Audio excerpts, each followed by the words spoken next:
Guys एक बहुत important मुद्दे के बारे में हम लोग डिस्कस करेंगे। यूक्रेन का मुद्दा, यूक्रेन के इशू के बारे में हम लोग डिस्कस करेंगे। And it is very important for you कि जब भी आप सिविल सर्विसेज की तैयारी कर रहे हैं तो जब भी लोकेशन वगैरह न्यूज में आती है या कहीं पर भी लोकेशन आती है तो आपका तुरंत ध्यान जो है वो जाना चाहिए कि जहां पर भी आप पढ़ रहे हैं वहां पर आपको तो पहले तो दीवार पर एक बड़ा सा वर्ल्ड मैप लगाना है और बड़ा सा इंडिया का मैप लगाना है। और जब भी लोकेशन की बात आ रही है तो तुरंत उस मैप की तरफ आपको देखना है। तो this is the foremost thing जो कि आपको करनी है, राइट। तो चलिए, जिनके घर पर भी बड़ा सा मैप है आप मैप के पास जाएं और यूक्रेन की लोकेशन देखें। जिनके पास नहीं है ध्यान दें, मैं आपको बताता हूं कि यूक्रेन जो है, यूक्रेन तक पहुंचने के लिए हमको शुरुआत करनी है इंडिया से। तो इंडिया के आप नॉर्थ की तरफ जाएंगे तो आप देखेंगे तजाकिस्तान, राइट, आप देखेंगे किर्गिस्तान, आप और ऊपर जाएंगे आपको कजाकिस्तान जो है वो दिखाई देगा। फिर वहां से आपको वेस्ट की तरफ जो है वो लेना है, राइट। आप वेस्ट की तरफ जो है वो जाएंगे तो आपको यूक्रेन दिखाई देगा और यूक्रेन के नीचे देखिए आपको ब्लैक सी दिखाई दे रही है। अब जब आप एक पर्टिकुलर लोकेशन को देख रहे हैं तो उसके आसपास के रीजन को भी देखें, जैसे बेलारूस आपको दिखाई दे रहा है ऊपर, पोलैंड आपको दिखाई दे रहा है, स्लोवाकिया आपको दिखाई दे रहा है, राइट, हंगेरी कंट्री आपको दिखाई दे रही है, रोमानिया दिखाई दे रही है, मोल्दोवा दिखाई दे रहा है, राइट, ब्लैक सी आपको दिखाई दे रही है नीचे, राइट। वहीं पर ही देखिए आप रशिया जो है वो हम लोग को देखने को मिल रहा है, यूक्रेन के साथ अपनी बाउंड्री शेयर कर रहा है, राइट।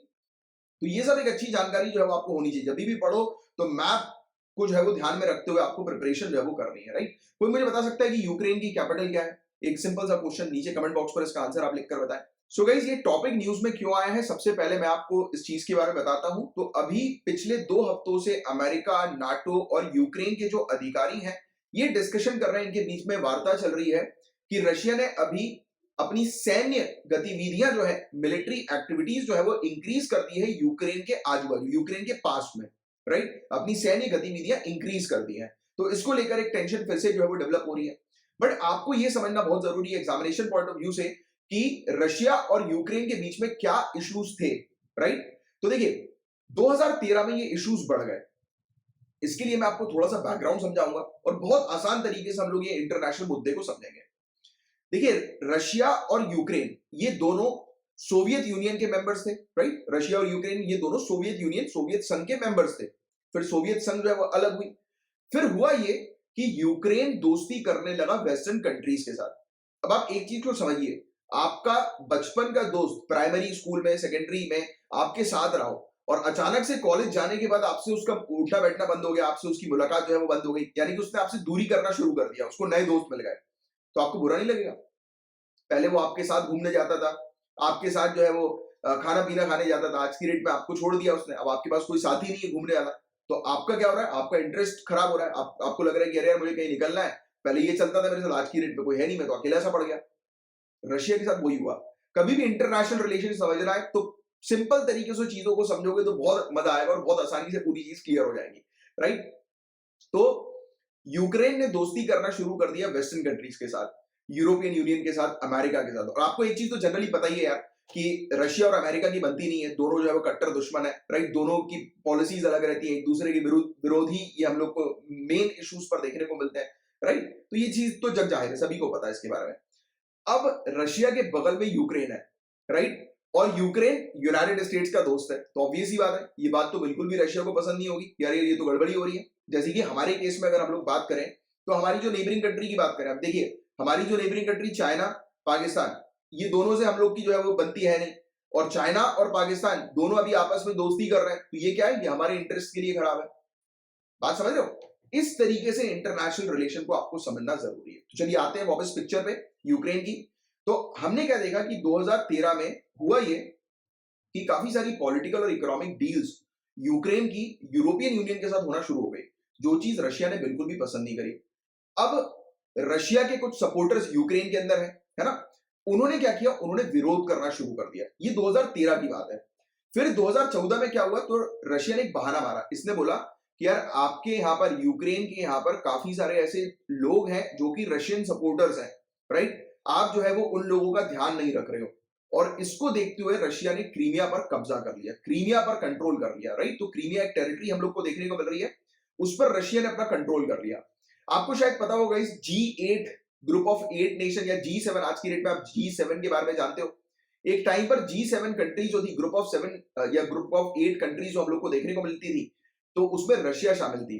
जैसे ही रशिया ने एक कंट्री की टेरिटरी को अपने कंट्रोल में लिया, यूक्रेन का ये क्रीमिया को अपने कंट्रोल में लिया, तो वैसे ही उसको इंटरनेशनल फ्रंट से हटा दिया गया। G8 से उसको हटा दिया गया, G7 में उसको रख दिया गया। अब देखो G8 और G7 कंट्रीज का एक टॉपिक अलग है, राइट? उस पर मैं आपसे अलग बात जो है वो करूंगा, बट जिन लोग को पता होगा इस टॉपिक के बारे में, G7 के बारे में, ग्रुप ऑफ 7 कंट्री बहुत बार आता है, जैसे G20 कंट्रीज आती हैं, ग्रुप ऑफ 20 कंट्रीज, वैसे ही ग्रुप ऑफ एक्चुअली में ग्रुप ऑफ 20 कंट्रीज नहीं है, कंट्रीज तो बहुत सारी है, क्योंकि यूरोपियन यूनियन भी जो है वो उसका हिस्सा है, ये वाली बात आपको पता होगी। ग्रुप ऑफ 20 नेशन आप कह सकते हो, राइट? G20 की बात होती है, वैसे ही G7 की बात होती है, राइट? तो G7 एक टाइम पर G8 हुआ करती थी, और इसको हटाया गया कब? जब रशिया ने क्रीमिया के ऊपर अपना कंट्रोल कर लिया। तो अब आपको एक मैटर इंटरनेशनल फ्रंट जो है वो आपको समझ में आ रहा होगा कि क्या इशू चला था। अब मैं आपको एक शॉर्ट में एक समराइज करूं, तो रशिया जो है उसने यूक्रेन के क्रीमिया पर अपना जैसे ही कंट्रोल स्टैब्लिश किया, क्यों? क्योंकि उसका इंटरेस्ट जो है वो हैम्पर हो रहा था, क्योंकि यूक्रेन दोस्ती कर रहा था किसके साथ? वेस्टर्न कंट्रीज के साथ। तो उसने ये चीज करी और टेंशन्स बढ़ना शुरू हो गई। फिर लगातार हम लोग को देखने को मिला कि विवाद होना शुरू हुए, इनके बीच में काफी सारे एग्रीमेंट्स भी हुए थे, पीस एग्रीमेंट्स भी हुए थे, बट वो भी जो है वो लगातार जो है वो उसका उल्लंघन किया। तो ये 2013 और 2014 की हमने बात करी। फिर क्या हो रहा था यूक्रेन के अंदर, ये नहीं समझिए आप।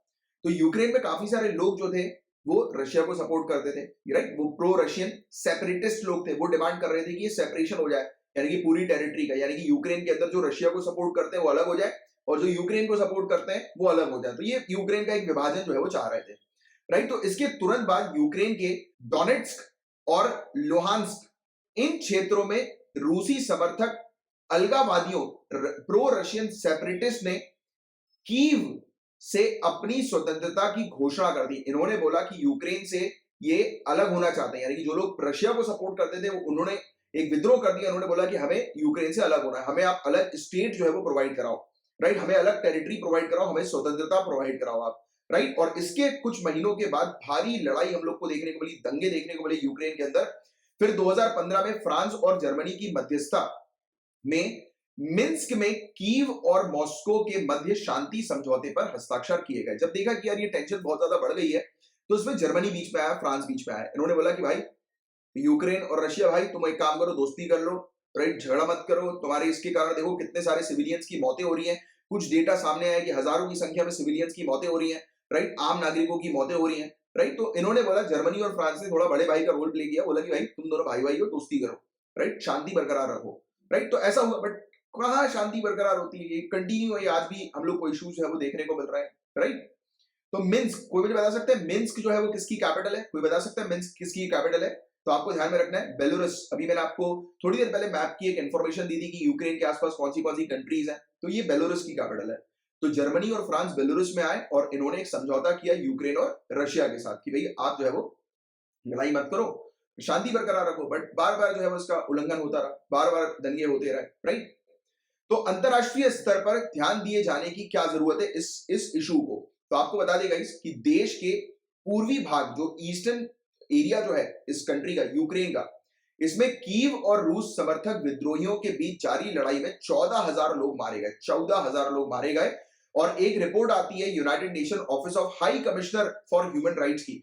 इस रिपोर्ट ने ये चीज बताया, अभी 2021 की ये रिपोर्ट थी, अक्टूबर 2021 की, उसमें बताया कि ये जो यूक्रेन का जो मुद्दा चल रहा है, इसमें जो लोग मारे गए थे, 14,000 लोग जो मारे गए थे, इसमें से बेकसूर लोग जो थे वो 3,393 थे। बेकसूर लोग जिनका कोई लेना देना नहीं था लड़ाई से, बट वो भी इसकी चपेट में आ गए, राइट? तो ह्यूमन राइट्स का क्लियरली उल्लंघन ही हम लोग को देखने को मिल रहा है। तो इंटरनेशनली किस प्रकार से रिस्पॉन्स हम लोग को देखने को मिला? तो यूरोपियन संघ की बात करें, यूरोपियन यूनियन की बात करें और अमेरिका की बात करें, तो इसने क्रीमिया और पूर्वी यूक्रेन में रूस की कार्रवाई के जवाब में कई उपाय किए हैं, राइट? जिसके तहत अन्य उपायों के साथ साथ व्यक्ति, संस्थाओं और रूसी अर्थव्यवस्था के विशिष्ट क्षेत्रों को लक्षित करते हुए आर्थिक प्रतिबंध लगाए गए हैं। देखिए क्या था, अब इंटरनेशनल कंट्रीज यहां पर कूदेंगी, तो यूरोपियन यूनियन ने और यूनाइटेड स्टेट्स ने, इन्होंने क्या किया? इन्होंने यहां पर इकोनॉमिक सैंक्शन लगाना शुरू कर दिया, यानी कि जो लोग इस एरिया पर डिस्टरबेंस क्रिएट कर रहे थे, और या फिर जो एरिया है जहां पर ज्यादातर डिस्टरबेंस देखने को मिल रहा था, वहां पर उन्होंने सैंक्शन लगाना शुरू कर दिया, राइट? इंटरनेशनली ये रिस्पॉन्स हम लोग को देखने को मिला, राइट? एंड रशिया की क्या प्रतिक्रिया है, रशिया ने क्या रिस्पॉन्स दिया? तो रशिया एक्चुअली में ये बोलता है कि नाटो यूक्रेन को हथियार प्रोवाइड करा रही है, नाटो यूक्रेन के लोग जो है उनको इन्फ्लुएंस कर रही है, रशिया के अगेंस्ट जो है वो कर रही है। तो ऐसी चीज हम लोग को देखने को मिली। हालांकि यूक्रेन ने इन सब आरोपों से जो है इनकार कर दिया कि ऐसा कुछ नहीं है, राइट? बट रशिया जो है वो ये आरोप लगाती है, और यूक्रेन वो आरोप लगाती है कि रशिया जो है वो वहां से मिलिट्री लेकर जा रहा है, तो अभी तक ये मामला जो है वो सुलझा नहीं है, राइट। और इसके अलावा जो राष्ट्रपति है व्लादिमीर पुतिन, उनका कहना यह है कि वेस्टर्न कंट्रीज ने इस प्रकार से यूक्रेन को इन्फ्लुएंस कर दिया है कि यहाँ पर बहुत ज्यादा डिस्टर्बेंस नजर आ रहा है, लगातार डिस्टर्बेंस जो है वो देखने को मिल रहा है। तो इसको अगर कंट्रोल करना है तो किसी ना किसी प्रकार का एक इंटरनेशनल कानून और सख्त कानून जो है वो लाने की आवश्यकता है। तो ये व्लादिमीर पुतिन का जो है वो कहना है। इसके अलावा कुछ मिन्स्क एग्रीमेंट भी है, जैसे कि क्वेश्चन डायरेक्ट आ सकता है कि मिन्स्क एग्रीमेंट, मिन्स्क समझौता जो है वो किसके बीच में हुआ है, तो ये यूक्रेन के इश्यूज को शांत करने के लिए ये समझौता हमें देखने को मिला है।